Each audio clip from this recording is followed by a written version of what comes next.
Going to Wrigley Field was a huge, unforgettable deal that impacted my life. Well, I think the Cubs winning based upon the gap was one of the biggest championships that have happened in any American sport in a really long time.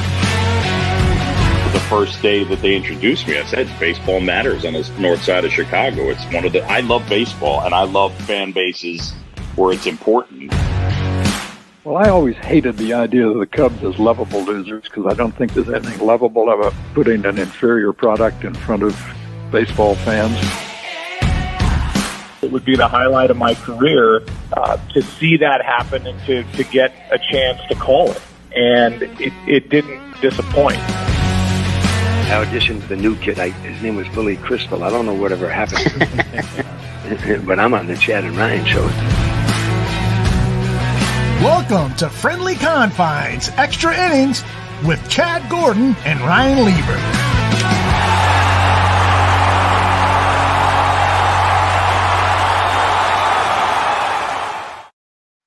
All right, welcome everybody to the first video-produced episode of the Friendly Confines. I'm Ryan Lieber, and that is Chad Gordon. It is the Extra Innings edition. Chad and I are going to bring you some different topics that are a little bit of a change from our regular podcast that you hear weekly. And of course, we will hear from some of our guests that have been on over the past week.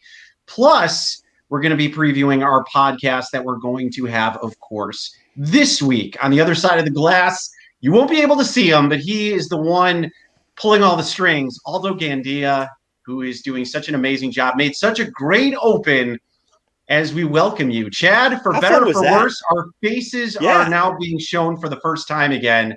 I now know what you look like. I'd never seen you before. That's not This true. is the first time I've ever seen you. You are an ugly man. Yeah, well, you know what? How cool. This is kind of fun. We've come a long way. And being able to do kind of like the after the confines, the extra innings, getting out here and try this different format, it's going to be a lot of fun. But yeah, it's hitting some of the topics that we don't always have time to hit during the regular podcast, create some, additional touch points with our listeners and now our viewers. And yes, this is us. And look, Rhino, I noticed, my Lord, are you're dressed head to toe. Are you wearing also the Friendly Confines special underwear as well, or just the hat and the tee? So unlike you, I'm trying to promote our podcast. We're going to talk about this later, but we have Friendly Confines merch, hat, shirts that you can purchase. We're going to get into all that. Chad, you have one. Refusing to wear it though, but no, I'm not. You do have one. We're just, let's ease into selling. Let's have some fun to start off with. For those who may not know, Chad is in his studio/closet where he has all his memorabilia. It's very, very Cubs-centric. You got some really cool stuff in there, though. Yeah. Would you like to tell some of our viewers what you have in there? No, it's like a museum. We can as we go, but yeah, I've got all my Cubs World Series baseballs right over there against the wall. You can't really see is a signed David Ross World Series jersey, all my jersey and all that stuff. And let's take a tour of yours as well. As I mentioned in the preview, it looks like you're coming in live from the sample section from the Container Store. So well done on that. That's well done. Clearly your wife had a role in this decoration. Yeah, I had no say. This is the difference between a man who's married and a man who's not married. You get control over what you put in your house. I don't. So needless to say, my house looks like the Container Store, and I have a few things behind me. I keep forgetting which side I have to point to. My bobbleheads are over there. I have some photos that you can't see to my right. Yeah. But yes, you definitely have the nice Cubs background. So that's why I was trying to make sure. This is just a taste of my world. And if you're watching this as a Cubs fan, it's always one of the funnest things whenever I meet new Cubs fans, just to find out like what their treasured item is, like what's the collectible that they either bought at an auction, or what's the thing they got at a ballpark or something like that. So one of my favorite things is be alert for foul balls, bats, and other objects from the field of play. I'm not saying that was attached to the concrete at the bleachers. I'm not saying that. But I also will say there's some really fun things on there. I have one. I've got my Jordan basketball as well. No, it's For us, I think, my hope for this, we were kind of talking about this before, is just, we love the opportunity to have a new outlet. We're going to bring on guests as we can. And anybody that saw the opening of the show, I think that's the thing that drives me so much about doing this show is like we've got to talk to so many great people, and we're going to continue to do that on the podcast, and we're gonna play around with this format. So we would love to hear as you're tuning in and watching, what more do you want to see from us? We'd love to hear what you love, what you hate. Give us some grief, give us some praise, give us the feedback because we want to make this solid. And the beauty of this too, Chad, is that we will be able to interact with viewers during the entire program. So if people have a question, they can hit us up on here. Aldo will, give us some of that, and we'll be able to chat directly to you. So as we go through the innings as we normally do. So let us start, Chad, as we begin the extra innings edition of the Friendly Confines. Let us start in the 10th inning. And with that, Chad, the Cubs, well, their game against the Dodgers tonight was thankfully postponed because of the weather, because that 2-5 road trip, Chad, that this team had was just not pretty. They lose both series against the Braves and the Reds, and things are starting to look really ugly right now for this baseball team going into a set with the Dodgers, arguably, or at least the favorite in the National League. Is this concerning to you to see this team now coming back from Wrigley after the dreadful series that we saw against both Atlanta and Cincinnati? Yeah, I mean, you take away the opening Pirates series. This Cubs team has only won one series, and that was that sweep of the Mets, who are by they're a 500 team, and that's even with the Cubs sweeping them. But what's concerning to me, not just the National League Central and where they stand.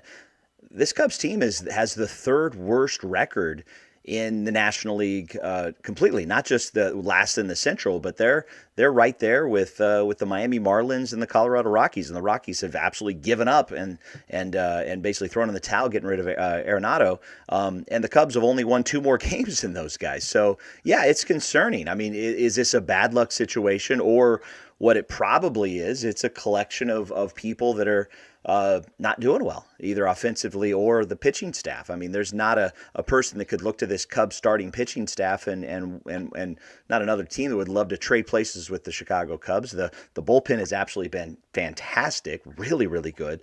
But offensively, you've got a lot of guys, many of them in contract years, that are just not performing like they can. And I'm always the eternal optimist. We just got into May. You can't write off the season just yet, because I will point out the Cubs have 12 wins at this point. That is only 5 wins less than the Giants and the Brewers and the Dodgers, who are leading the National League. So they're not out of it by any stretch of the imagination, but with a negative 14 run differential, winners of only 3 of their last 10, this team does not look like they're on the ascension. But we also know this is a team with players that have won in the past. The question is, do they have what it takes to win now? What do you think? Yeah, I mean, listen, it's funny. It seems like when the pitching is really, really solid, the offense doesn't show up. And then when the offense shows up, the pitching is awful. And we saw that on Sunday against Cincinnati in that, just absolute shootout and just a slobber knocker of a game where the Cubs dropped that 13-12 decision.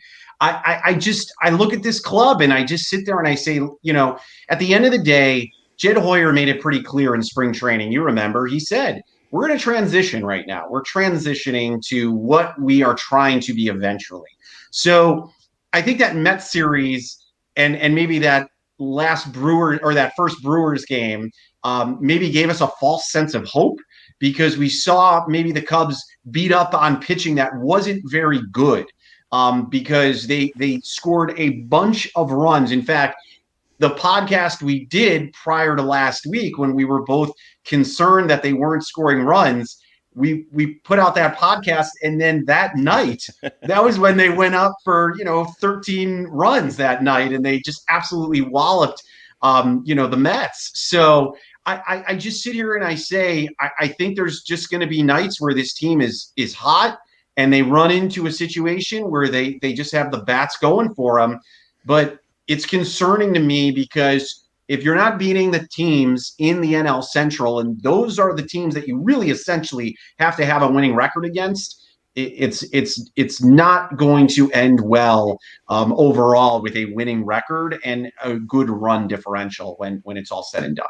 I've got to do a better job of attributing the things I see on Twitter. So this is not my original idea, but you talked about how we're not going against the Cubs today because of the weather, and it's going to be a day-night doubleheader against the Dodgers. And somebody said, anytime you can face the Dodgers for 6 less innings, that's a good thing. And so, maybe there's a chance that Tuesday, 2 wins against the Dodgers could change the whole fan base and their attitude. And here you have a situation. You don't need your starter to go long. If you just get to 7 innings, you have a chance. So we will see. Maybe we let them know, hey, remember when we said on the podcast, you guys need to score more runs. So if you're listening, guys, need to score more runs. Go on another run like that. So, all right, let's move on to the 11th inning, and also let us know. Hit us up at the Friendly Confines Twitter handle. Hit us up here in the chat. What do you think about the concern? Is this season over, or are you like me?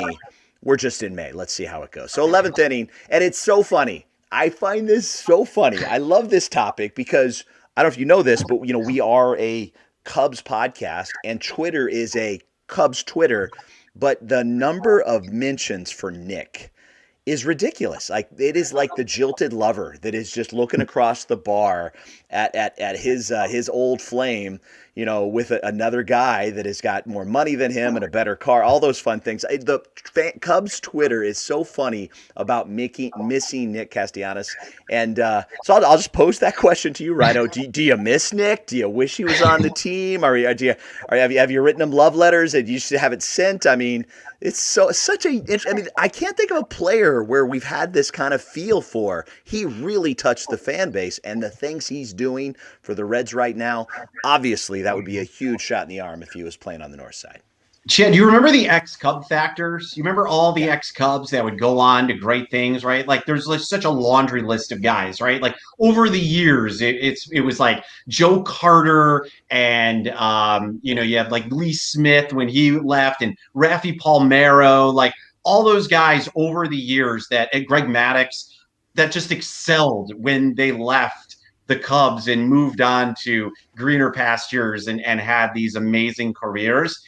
Again, like, do I think Nick Castellanos is going to be a Hall of Famer? No, but certainly was a guy that in his short time in Chicago was absolutely wonderful to watch play. He was the spark of that offense in an offense that really sputtered down the line, last season. So, I would like to think that this is a team, or excuse me, 2019. I keep forgetting that was this is a second year away. See, it seems like yesterday he was here, Chad. I can't even remember. But yeah, listen, do I think Nick Castellanos would look great in left field or center field right now for this team? Yeah, absolutely he would. But do I think overall Nick Castellanos would take this team and make it from a 12-16 team to, a 17-11 team? No, probably not. So while I miss the type of player that he is, and he was an awesome, awesome guy who came to play every single day,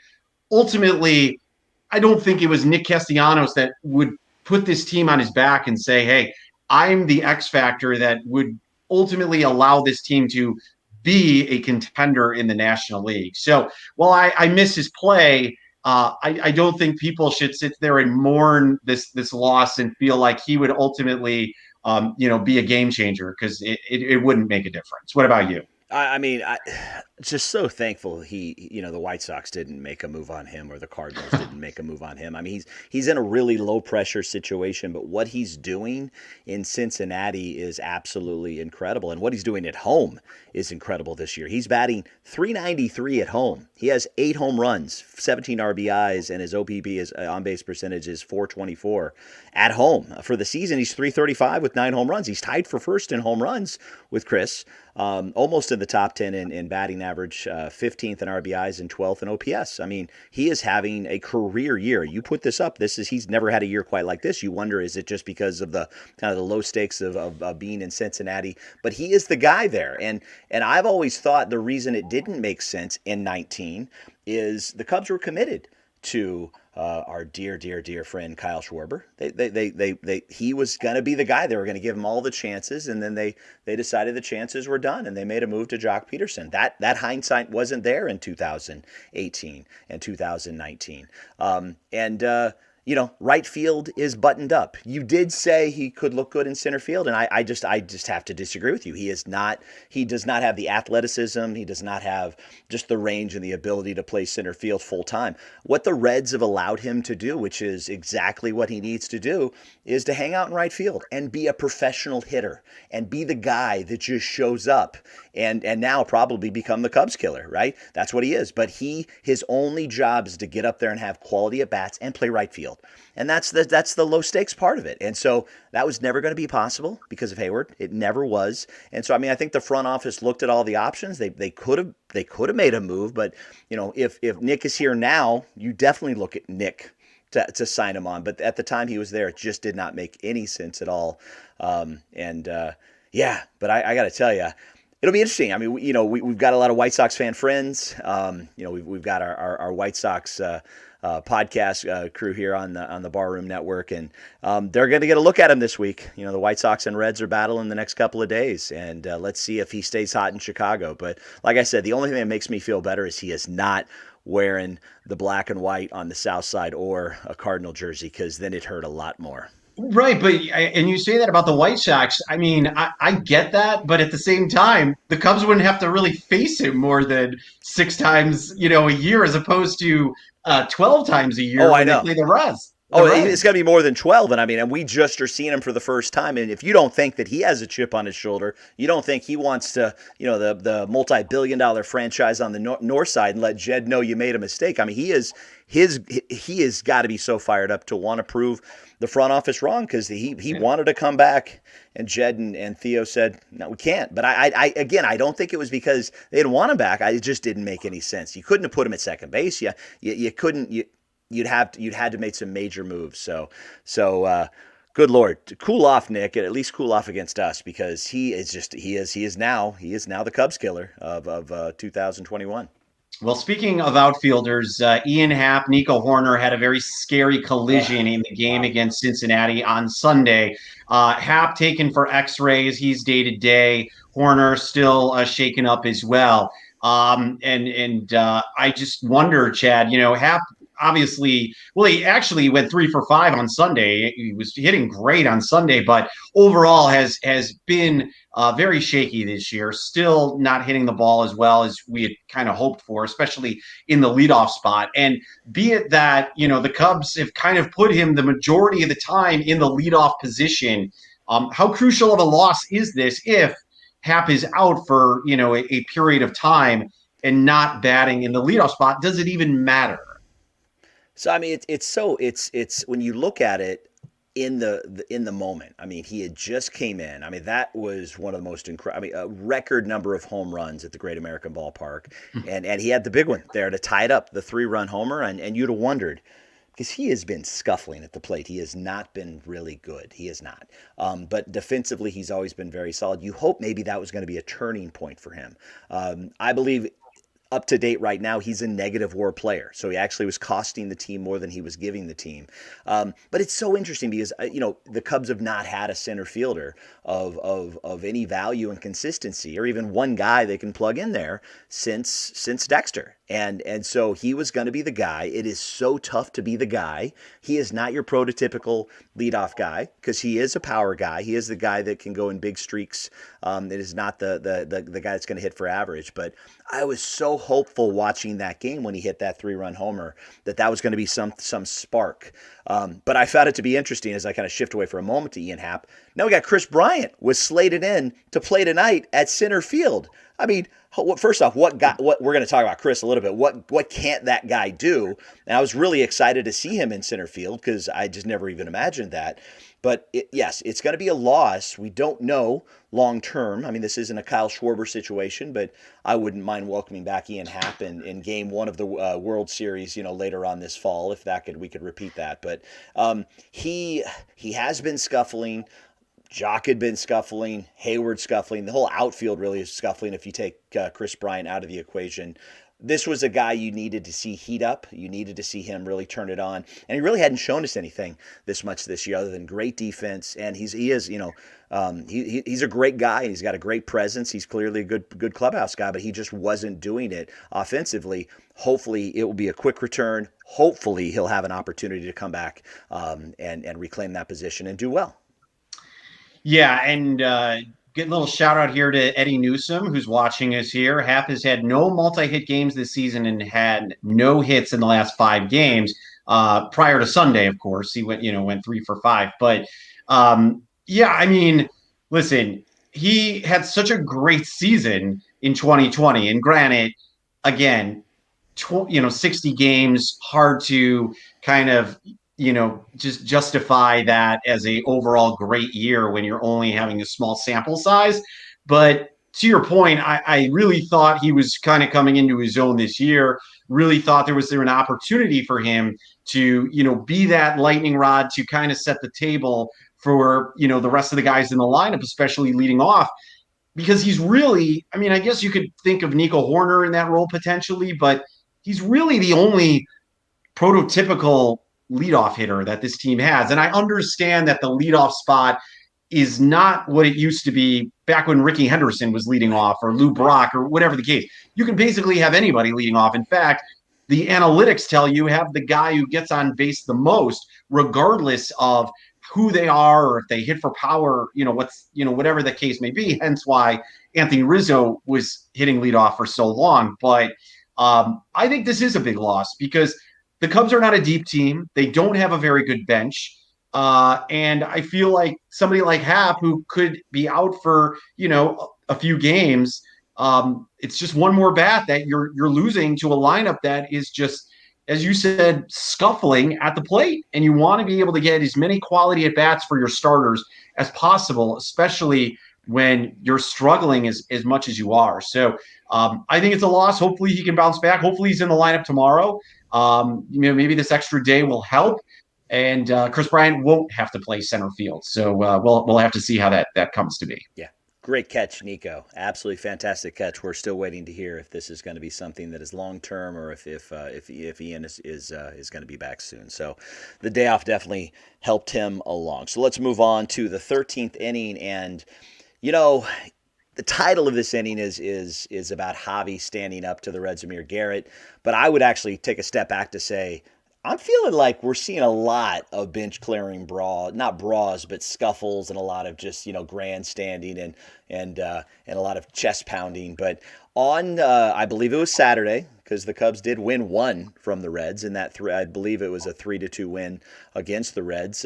Amir Garrett struck out Anthony Rizzo and pounded his chest and made a big show of it. And then the boys all came out and had some words. And Javi was very very boisterous in that and stood up right up to Amir Garrett. Afterwards, both Javi and David Roth both called Amir's actions garbage. So it's kind of a two-prong thing. One, your thoughts on what I'm seeing is a lot more of these bench clearings. Maybe we didn't see it much last year because it was very punitive if you did do that because of COVID restrictions. You couldn't do it. So maybe we're just noticing it more now, and they're showing a lot of highlights for it. But then number 2, do you like to see that emotion from Javi? For me, I'd like Javi. He's not going to turn his emotions down, but it was nice seeing him stepping up for the captain over there at first base. It's funny, Chad. It made me think of when we spoke to David Kaplan a couple of weeks ago, and one of the questions you asked him was about effort from this team. Is this just a team that's just not putting forth as much effort that they should be? And when I saw that, it made me say to myself, look, this team still believes in each other. They stand up for each other. They got fired up. They didn't, they didn't stand down. And that was good to see, because you always want to feel like your teammates have your back and you feel supported. And Javi went up there not going to back down from Amir Garrett, who I felt like was absolutely in the wrong, and made, the remarks that he did, whatever it was clearly inappropriate. And that Anthony Rizzo, who's, the captain of that team, for lack of a better word, is had people at his back. His teammates had his back, and they were not going to allow, Amir Garrett to get away with what he said. So if nothing else, that we can take away from this season, at least we can see that this is a team that still is fired up, that is still going to, go after it no matter what, and they're going to defend each other to the bitter end. So you like to see that from your teammates, because the worst thing you can do is nobody would have done anything, and Rizzo just would have gone back to the bench and sat in the dugout with his head down. But that was not the case, and I was happy to at least see that. What about yourself? Yeah, I mean, let's be honest. Let's be honest. I mean, that would be very bad if someone did go out to the mound and nobody joined them. So yes, you've got the team unity. You kind of hope something like this will fire them up. Sometimes managers, as we all know, will selectively get thrown out to try to fire up the team. The Cubs won this game, so that was good. It's interesting when I think about this, and the thing that always strikes me is, what is it? We have this discussion about new school. We have this discussion about old school. Fernando Tatis, in garbage time and a 3-0 pitch hits a grand slam last year, and people are like up in arms, and other people are like, guys, do you want people to watch, or you want to cater to the old fogies? And so this could be a very much of a lightning rod sort of thing. Amir Garrett striking out Anthony Rizzo in a tight one-run game in a pressure-packed situation, pounding his chest and being boisterous. Like, Hector Rondon did that for us. We love that when Rondon did it. We love that when Stropey did it. So it's always when the other guys do it that you have an issue. It's always the other guy. So I'm not so worried about it. I think baseball's moving. We talked about Nick. Nick is the king of the bat flips. Javi, obviously, when he doesn't swing through a pitch and hits one, he'll do the bat flip.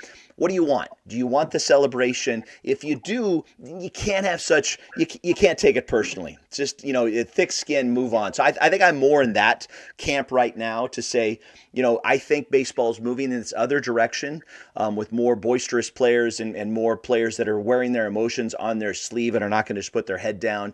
And so I don't have as much of a problem with it, because it all, you got to take the good with the bad. So when it's your guy doing it, not so concerned. When I watched Amir do it and I saw the benches come out, I was like, come on, let's move on. Let's win this game. Nobody get hurt. That's true. Very true. All right. So let's move on to the 14th inning now, Chad. And a report came out from Ken Rosenthal with Fox Sports, who said that it is only a matter of time before Chris Bryant is traded, and he most likely feels he will be traded by the deadline. This, as Bryant comes off being awarded the NL Player of the Week this past week for the amazing numbers this man is putting up. I mean, man, talk about delivering in a contract year, and recognizing that you will get paid if you keep up this pace right now.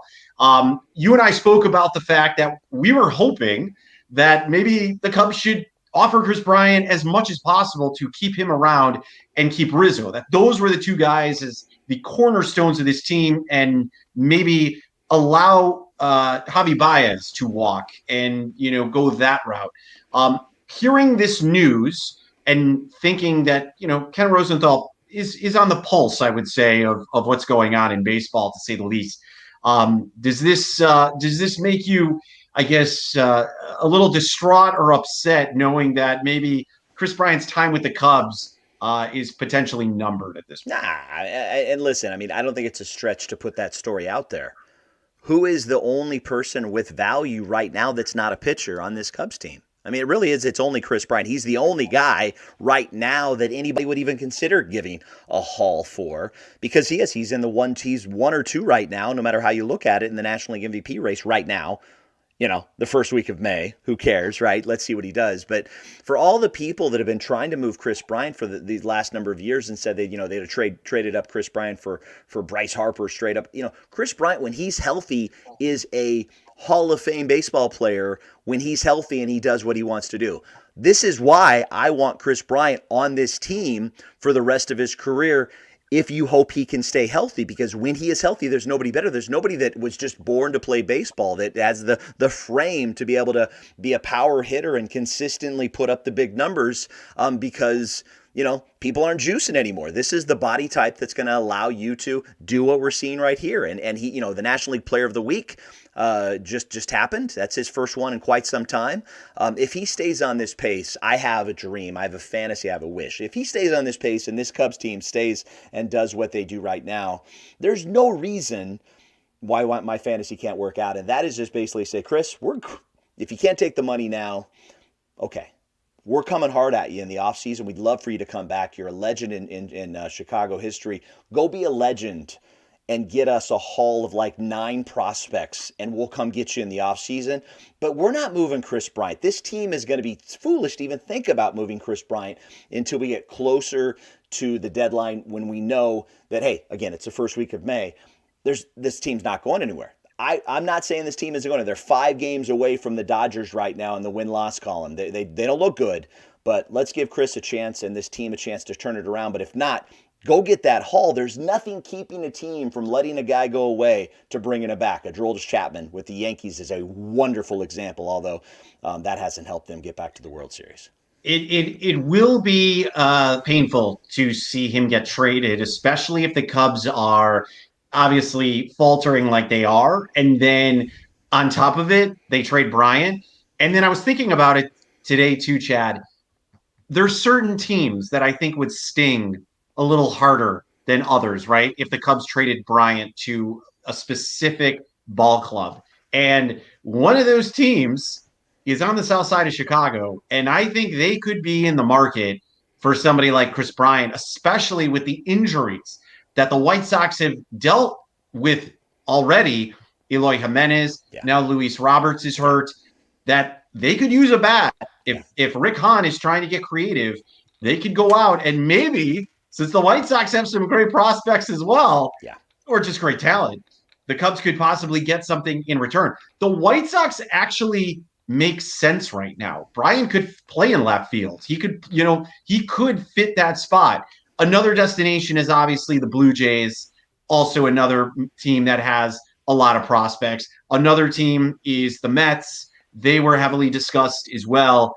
And the other team is the Padres, which I don't even know if Cub fans could handle that again after giving up what they got for Darvish. So I'd say those to me, and of course there's always a team that, is out there I'm not thinking of. But just off the top of my head, those are the teams that make the most sense to me. But man, it would be kind of interesting if Bryant got traded to the South Side, stays in Chicago, and helps the White Sox, go to the playoffs. That to me, I think would be, in my opinion, the most fascinating scenario if the Cubs and the White Sox did a deal for Chris Bryant. As a season ticket holder, as a guy that has watched all the bad teams, and if this ends up being a bad team, give me a haul. Finally, give me a haul with a guy. And Chris is just scratching the surface on the guys that this front office could potentially make moves with. So, but you're right, he slots in really nice on the south side, especially now with their news this week. And they need some outfielders with the recent news with a couple of their guys. So let's move on to the 15th inning. And we're going deep in the extras. Is the guy on second base yet? Are we there? He is, but he keeps getting stranded. He keeps getting stranded. So in the 15th inning, we're going to talk about another kind of a fun topic, and we're seeing it more and more conceivably. I haven't really looked at the hard numbers on this as it's trending up or what, but it just seems like it. But Ryan, what do you think about position players coming in to pitch? We've seen a lot of it lately.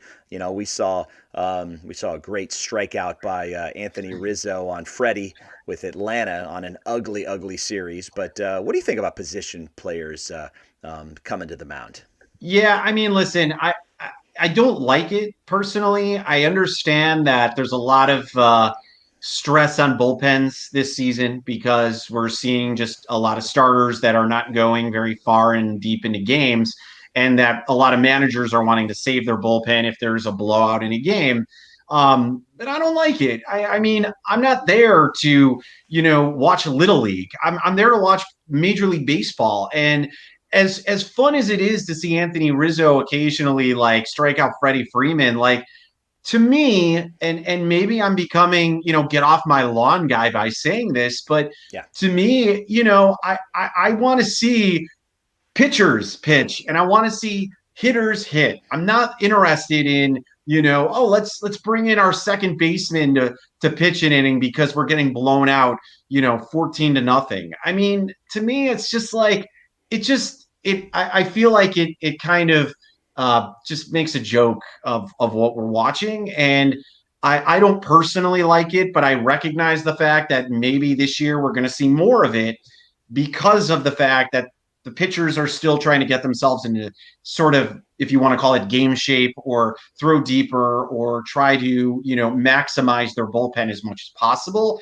But for me, I like going back to the days when it was an anomaly and not something that we saw more regularly. What about yourself? Yeah, what I'd say is Tuesday, tomorrow, the Cubs are playing not a strict doubleheader, but a day-night doubleheader, but both games are 7 innings. They've made that decision that they're going in that direction. We don't know if that's going to come back. We don't know if they're going to go back to the 9 innings. And here's my take. If that becomes the norm, and there's some questions, about Madison's no-hitter, we're not even going to touch that in this show, but the 7-inning no-hitter, that isn't a thing, but it's a game, right?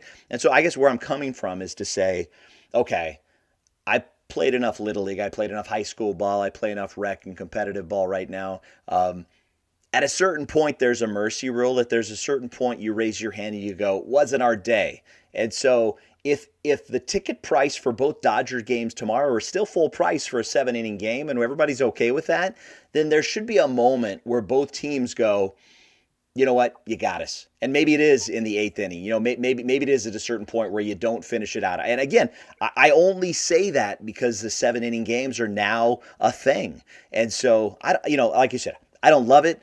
When your team really stinks and you're like, well, at least Anthony's having fun on the mound. I guess it's good for highlights and it's fun Twitter fodder, but for me it's like that game was over. Let's move on to the next one, and we're still talking about Anthony striking out Freddie. So I wouldn't mind some sort of mercy rule. Wouldn't mind some sort of mechanics to say, you know what, let's keep our guys from getting hurt. Let's keep from wearing out the arms, and let's move on to the next day. They got us, or we got them. Let's play tomorrow. Or, hey, just expand the roster then, so you can get more relief pitchers. I know that may sound a little ridiculous too, but I'd rather let's see a guy who pitches as opposed to a team. If the game's over, it's only fun for one fan base, and it's not like the stadiums are packed in a 10-run loss. People have left. If people were staying to the very end when you're getting beat by 10 runs, then it's entertaining. The product is not that entertaining. People have tuned out. So that's my thoughts.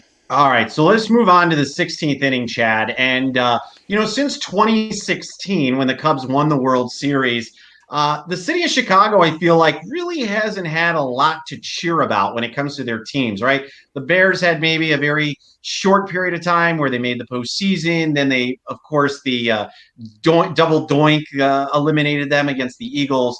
Of course, the White Sox, up until this year, were not, really doing much. The Bulls were a mess. The Blackhawks, after they, won the Stanley Cups that they did, have not done much. So over the weekend, Chad, or actually I should say last Thursday, the Chicago Bears drafted Justin Fields out of Ohio State. So I'm curious, unless you can think of another moment, is this the greatest moment in Chicago sports? Because the city of Chicago is absolutely so excited about Justin Fields now donning a Bears uniform. Is this the best moment in Chicago sports since the 2016 World Series, Chad? I am always blown away by how much the NFL owns the entire calendar year. And here we are talking about a draft with a guy that who was historically good at Ohio State and has the potential to be the guy for Chicago. The fact that this team hasn't had a first team All-Pro since the 50s, says a lot that this fan base would like to see a quarterback come in and actually take the reins. There was a part of me that said, give up all the picks and get the last 3 good years out of Aaron Rodgers, when all the news came out that he was unhappy with the front office at Green Bay. But yeah, I think it's always great news until they strap it on. And so let's see what this guy does. There's a lot of people that were all in on Mitch back in the day at a much higher draft pick. So let's see what Fields does. We aren't a Bears podcast. We're not going to speak to that. I'm a hell of a Bears fan. There's the only other non-Cubs jersey over there is a Devin Hester jersey. So I love my Bears, but yeah, let's see what happens once they strap it on. And this is I'm excited about it because he has the potential, and this team needed it. You'd rather that than a placeholder year with the veteran coming back in. But I would say, for me, Justin has all the tools that could redefine Bears offense, and we haven't really had that kind of quarterback in a long time. So I'm going to actually say this is not the greatest moment in Chicago sports at the moment since 2016. Don't get me wrong. This is exciting. The Bears fans, everybody's excited that we may have a franchise quarterback for the next 15 years, which would be amazing. We have not had that ever. I can't even think of the Bears have never had that. I mean, period. Jay Cutler, I think everyone thought would be, but he really wasn't. But here's what I'm going to say, Chad, and I feel like you might agree with me. When the Cubs came back in that series in 2017 against the Washington Nationals, that to me could have been probably the best playoff series I think the Cubs have ever been involved in, top to bottom. And that includes 2016. I guess I'd put the 2016 World Series first, and then I'd put this 2017. Okay, let me rephrase that. Yeah. 2016 Back first. it up. We're a live program. We can't edit that out right now. Right. But then I would certainly put the Nats series as number 2. And you were at those games. Yeah. Those I was with my nephews, Ben and Andrew. They were right. You were in Chicago and in DC, I believe, right? You went to both. So how hardcore that was, the comebacks, how the Cubs played in that series. So for me, I'm going to go because, listen, Justin Fields may be, but we haven't seen him, as you said, he hasn't strapped up anything yet. He hasn't thrown a single pass. So the Cubs actually getting to the NLCS after everything they had gone through in 2017 to defeat the Nats in the NLDS, that to me, I thought was the best moment in Chicago sports since the 2016 World Series. I love that the contender for best moment was, and it's such a Chicago thing, hope.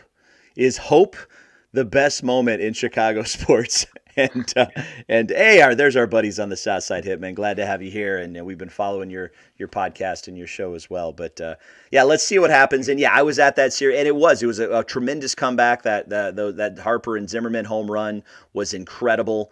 The greatest moment was Sox hiring La Russa. Yeah, there's some discussions about that. We're going to talk about the La Russa hire, the Cubs take on that next week. But hey, you know what? Let's move on to the 17th inning, rather, and we're going to go 19 here, guys. We've decided to go 19. But not to interrupt you, Chad. We are going to take a quick break, and then when we come back, I was going to set you up to do that. You acted as if I wasn't listening in the production meeting. This is like the good old days in college, where you just don't assume that I'm listening, because I normally didn't. But we're going to go 3 more innings, and we're going to hear from our good friend David Kaplan, who was fired up. If you heard his podcast where we had him on, our podcast where we had him on a couple weeks ago, he was fired up. That guy didn't take a breath for 12 minutes. But, Rhino, we're going to bring this home in a big way, right? We absolutely are, and we got a lot more for you. So stick around, but we have a couple of messages, and we will return right after this.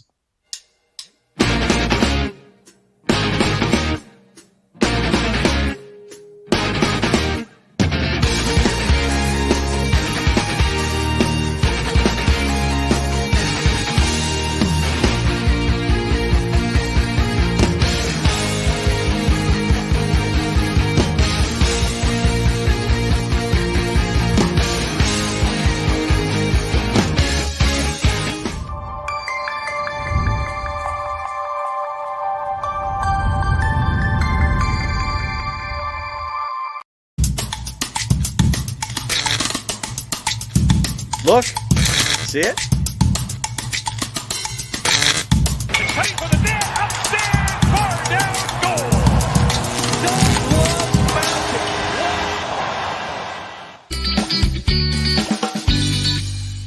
Guys, it's Peggy Kaczynski. I retired early from my 20-something career as a sportscaster, covering the Bulls, the Bears, the Blackhawks, the Cubs, the White Sox, and really every other college and high school team in Chicago.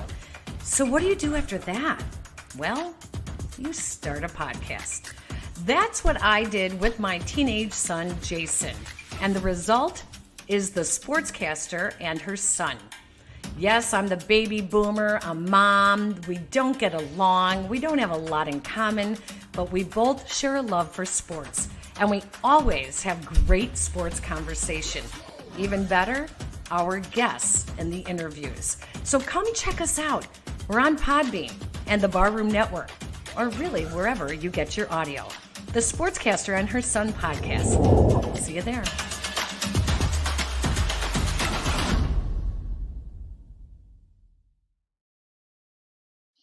Great stuff there. And of course, we want to also thank, as I mentioned before at the top of the show, Aldo Gandia, who is, as we call the other side of the glass, Chad, producing this show tonight. And we are so, it's so great to be a part of the Barroom Network with all of these great people.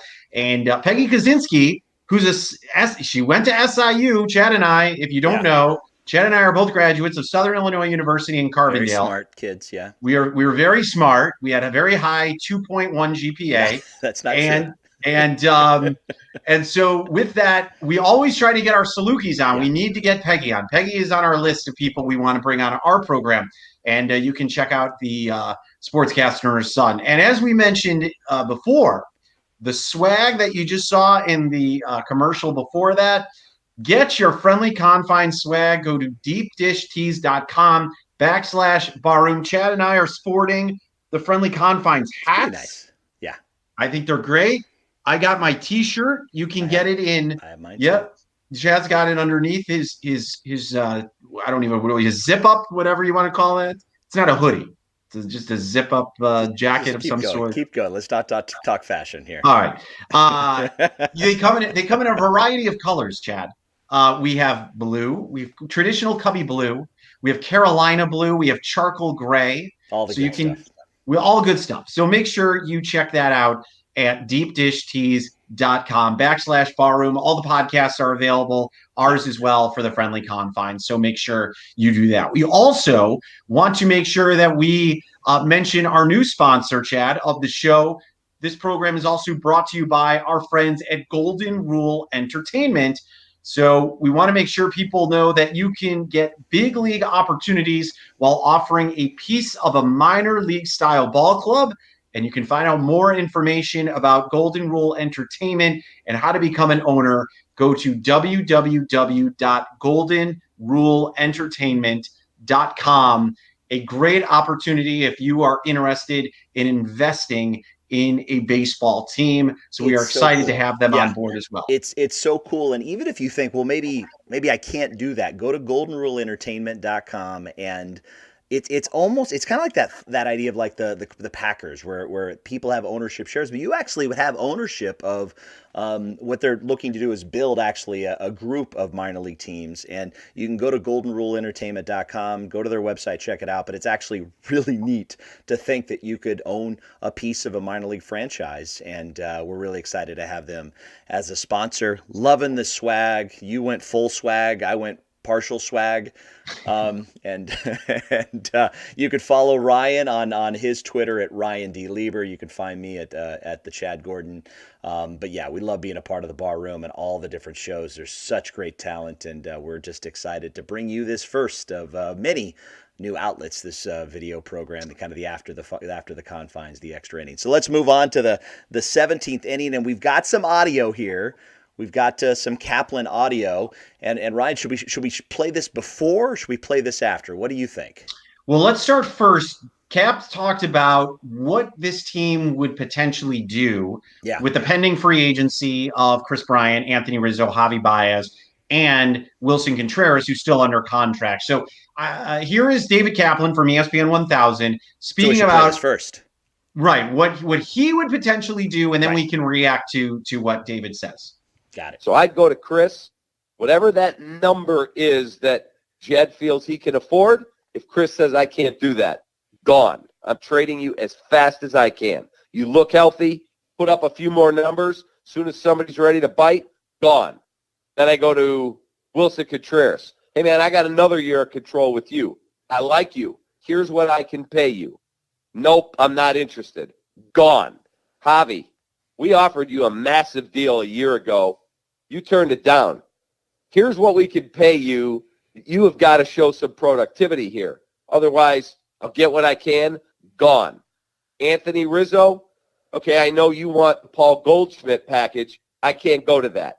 You don't want the 70 I offered you. I understand that. Here's 5 years at 100, 20 million a year. He's making 16 and a half now on a deal he agreed to 7 or 8 years ago. So guess what? Here's what I can give you. And if he says yes, sign him up. He's going to be a Cub for life. I've got him locked up here. I'm happy. Yeah, so Chad, what do you think of that from Cap about what he thinks the Cubs should ultimately do?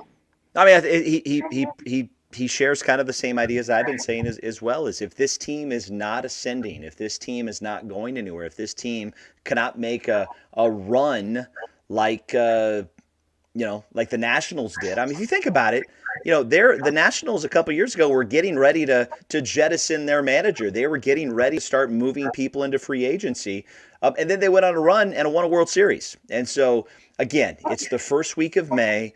I think we're premature in having these discussions, but I love Kaplan's strategy. I love his thoughts of saying, you know what, everybody you can get value for, squeeze every ounce, because let's be honest, this team hasn't won a trade in years. Hasn't won a trade since the trade that brought Arrieta in, and Hendrickson. This team hasn't been able to do anything.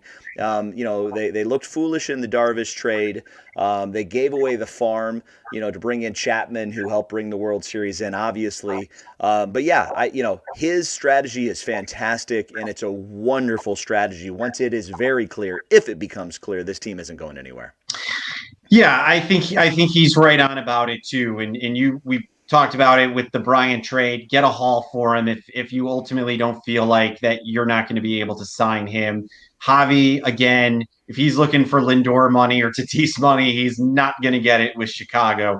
So I think that Rizzo's the one that you got to look at and say, okay, he's ultimately the one that we think is going to be a Cub for life. Yeah. And that he wants to be here, he wants to stay here, and the Cubs hopefully will work something out for him. Yeah, and if anybody that has been saying get Javi signed or look at Lindor's numbers with the Mets. That guy, for what he's getting paid, it would be heartbreaking to know that. And so you want to make sure that Javi's going to be motivated after it happens if he is one of those guys. But this front office this has always been the offseason. The front office had to make some decisions, and we meant to note on the graphic that was Kaplan's interview. I mentioned it earlier. That was his interview in a recent episode of the Friendly Confines.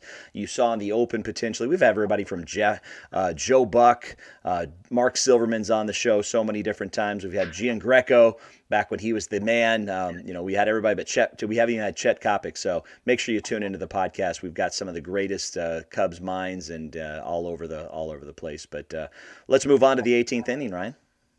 Yes. Do you want to play the sound though with Cap talking about the farm system before we move on? Oh, absolutely. Yeah. Okay. Gotcha. Here is David Kaplan talking about the farm system when it comes to how the Cubs have had a hard time developing pitchers, Chad, and then we can react to that. Go ahead. How about the pitching staff?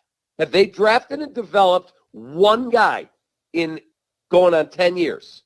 Adbert Alzolay, jury's out. Kyle Hendricks, they got in a trade. They traded for Jake Arrieta. They traded for Zach Davies. They signed Trevor Williams as a free agent. Let's look at that bullpen. Every single guy other than the guy they just brought up, Justin Steele, every guy was either a free agent, released by someone else, or was a trade. So this massive player development machine has been nothing short of garbage. So clearly he sees that this is not a franchise that has been able to develop pitching, Chad. And obviously it's been rough to see that Alzolay right now is kind of the one guy they're hanging their hats on. As Roberto has said, when Cap is upset with the Cubs, this team has issues. Difficulty kind of creating this farm system. It just hurts. It just absolutely hurts. I mean, you can look at Chris Bryant. Chris Bryant is the guy that they drafted, they nurtured, went up through the system, Rookie of the Year, MVP, Super Bowl, World Series champion, and now putting up World Series MVP numbers here in the final year of his contract. there's not a lot of homegrown talent. And if you think about, oh, well, wait a second, Javi Baez came up through the system. Well, that wasn't Theo. That was pre-Theo. And you look at Wilson Contreras. Yeah, he was developed from a third baseman into the catcher that we have right now. That's one of the top catchers in Major League Baseball. Again, not Theo's. That was prior. And so this front office, Theo and Jed by proxy, has not had any success. They struck gold with Chris Bryant, but everybody else that matters in this team was nothing that came out of this Cubs development process. It's really shocking. It's frustrating. And it's really shocking because I think there was this, sort of just mirage that Theo created, making it seem like all these guys were, built from when Theo got here. And that has not been the case. I was shocked, Chad, of all the people that we thought were brought in by Theo that were actually brought in by Jim Hendry. And that to me was so surprising. I didn't know that. You didn't know that. Neither one of us.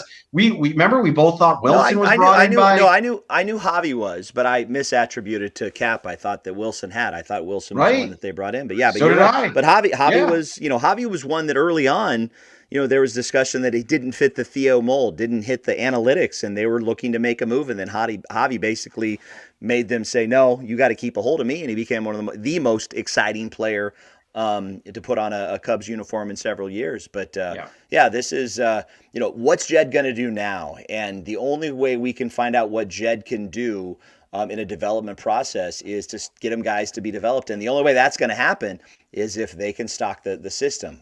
As I've always said, this Yu Darvish trade, we're 4 or 5 years to even hearing those guys potentially come up. They aren't even able to drink, much less buy cigarettes in America.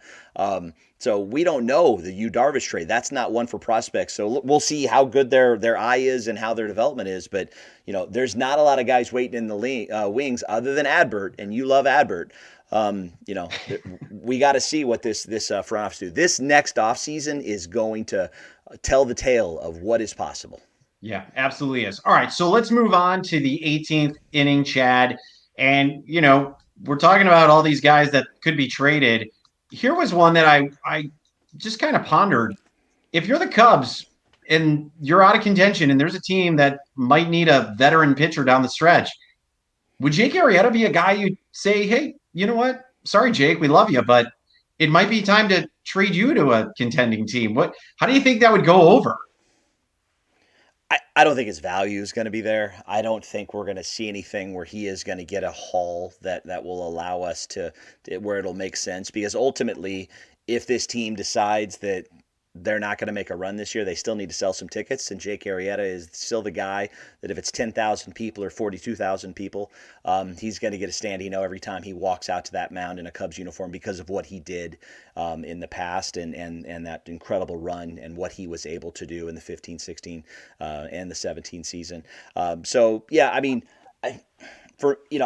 see it as a value situation, but if the deal is right, I think there's not a person on this team that is unmovable, but I don't think Jake's going to have that value unless he has some incredible resurgence. What we're seeing out of Jake right now is leadership. You're seeing a guy that you want to start seeing him eat more innings. He's had some up and down outings, but he's a guy that is just a part of the Cubs' history and ultimately, it made sense to not go with him because of what he did with the Phillies and versus what we got out of Yu Darvish.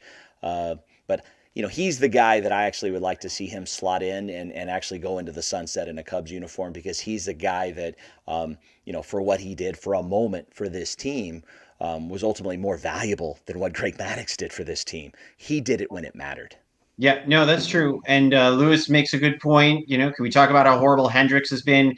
We have talked about how bad Hendricks has been. We talked about that in our regular podcast that you can listen to as well. But hopefully, Hendricks can turn around, and Roberto, hopefully, he will be able to turn it around. And yes, we've got two Villasenors. I love that. Amazing. Amazing. We're not related. Yeah, I mean, listen, I don't want to trade Arrieta any more than you would or anybody else, but I guess you just got to ask the question, like you said, anybody on this roster, it's fair game. And I think Brian and Kimbrel are certainly the two guys that ultimately you're looking at that you're going to say, okay, maybe we need to, see what we can get for these guys, especially if things start to really go downhill. But that's fair. I mean, about Arrieta, you're not going to get much back for him. And I'm not saying you're going to get a haul for Jake Arrieta, but if you feel like he's a guy who can ultimately win a ring somewhere else and you want to do him a solid and you think you can get a couple of guys back for him, why not, right? I mean, and to your point about filling the ballpark, I mean, listen, as well as I do, whether Jake Arrieta is on this team or not, or whoever's on this team, Wrigley's always going to be filled. You say that. You say that. Let me say something right now. As a season ticket holder, we're limited right now. We have access to be able to buy. We get 25% capacity, right? Tickets aren't selling. Demand is this big. Supply is this big. Demand is actually less. I know so many season ticket holders that have their seats, and then what they did is they this last homestand or this last group of 16 games. People aren't excited about this team right now. And so I'll be interested to see what a full stadium would look like with the concerns about COVID restrictions and COVID worries. But it will be there will be a point in time where it will be about watching, cheering for the right guy's name on the right, the right jersey. Yeah, and that's fair. I guess my counter to that would only be the fact that I think there's still people that are concerned about going to the ballpark, regardless of, that's one. And two, I think the tickets are more expensive because there are less of them. And I think there are people that are. No, people are selling them for face value and they're not marked up. So I will show that. We could have a whole topic on that next week's show, kind of talking about the market right now. I think the weather is stunk and that's affected some things in a big way. And I think there's a lot of people out there that are like waiting for vaccines to happen, waiting to see if there's a health and safety issue. I personally can't wait to get back to Wrigley here in a couple weeks, and I'm excited to see them. I'm going to see them all 3 games in San Diego as well. So, but yeah, it's Arrieta. Ultimately, no matter what he does in a Cubs uniform for the rest of his life, that is a guy that like nobody potentially may ever do it as good as he did for that stretch in 15 and 16. Just superhero. Without a doubt. So let's finish it up in the 19th, Chad. This is it, our final inning of the night. This is an interesting question. So Lindsay Adler, who's a sports writer out of New York, apparently there was a guy who was on a date at an Arizona Diamondbacks game. And I guess it caught the attention of people on the social media site because the Diamondbacks took a photo of this guy. And I guess it mentioned, hey, so-and-so's on a date. How's it going? Does he have a second date? And this Lindsay Adler, who's got a pretty solid following out of New York, said something to the effect of, if you're going to go to a baseball game, wear something more than a spring training t-shirt and mesh shorts, which apparently this guy was wearing. And it just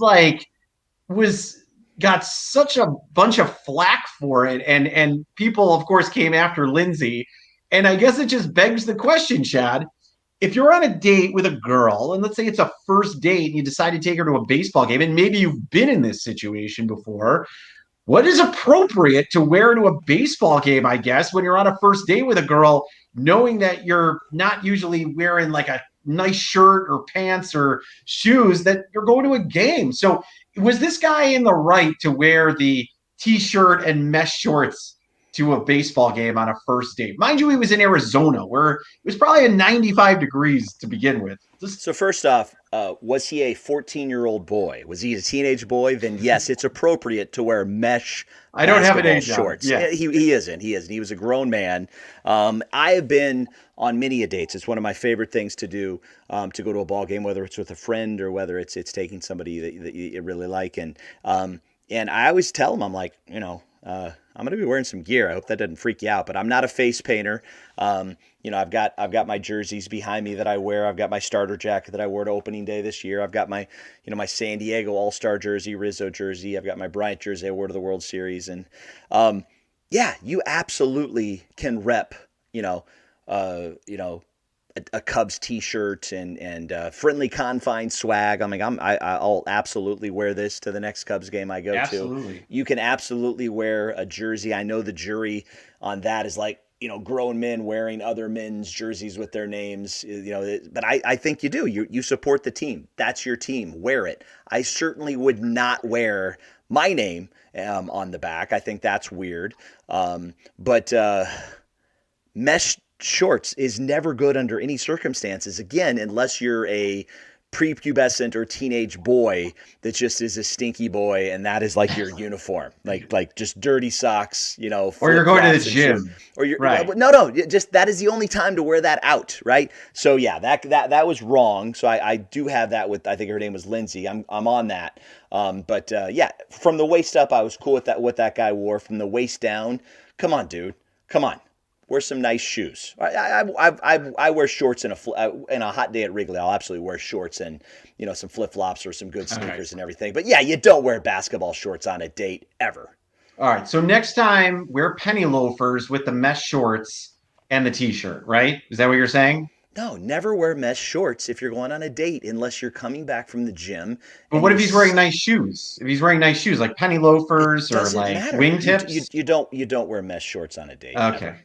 Yeah. All right. I could only imagine, because we ran a little longer than we were planning on today, that of all of our listeners, I'm hoping it's mostly women.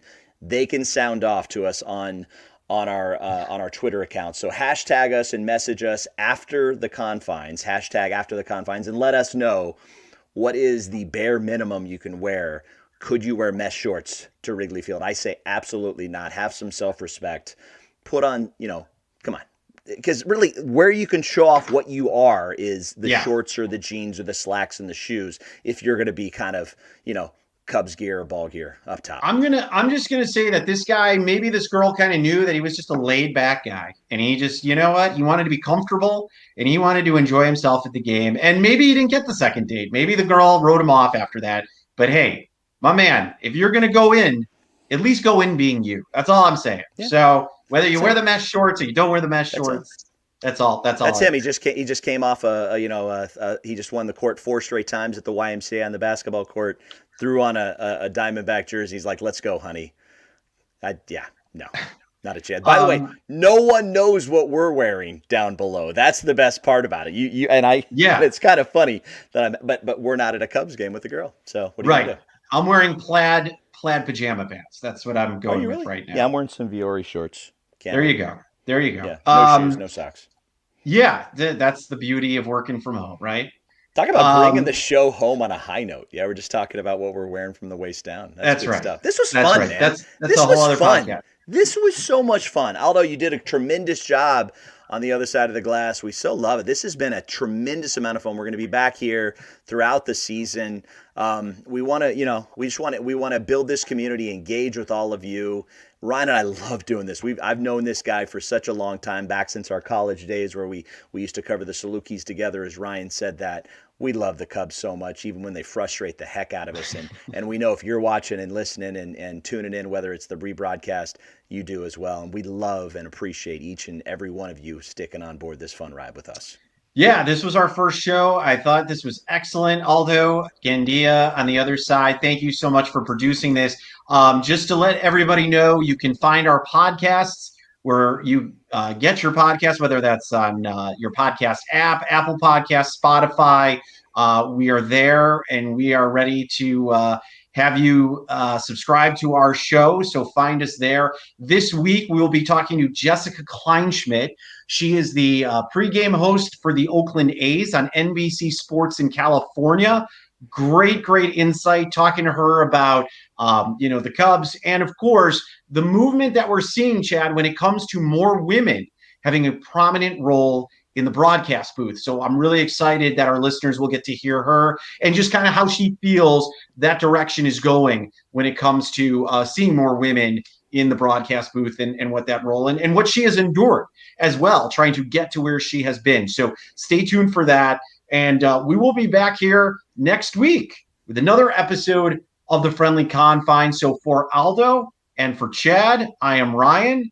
We will see you and hear from you next week, everybody. Thanks for joining us. Chad, any last words? No, go Cubs. Let's turn this around against the Dodgers. Let's do this. Get back to the World Series, boys. Hey, Edgar. We know Edgar's watching. Let's do it. I'll say it for Chad. We'll see you at the ballpark, everybody. See you, everybody.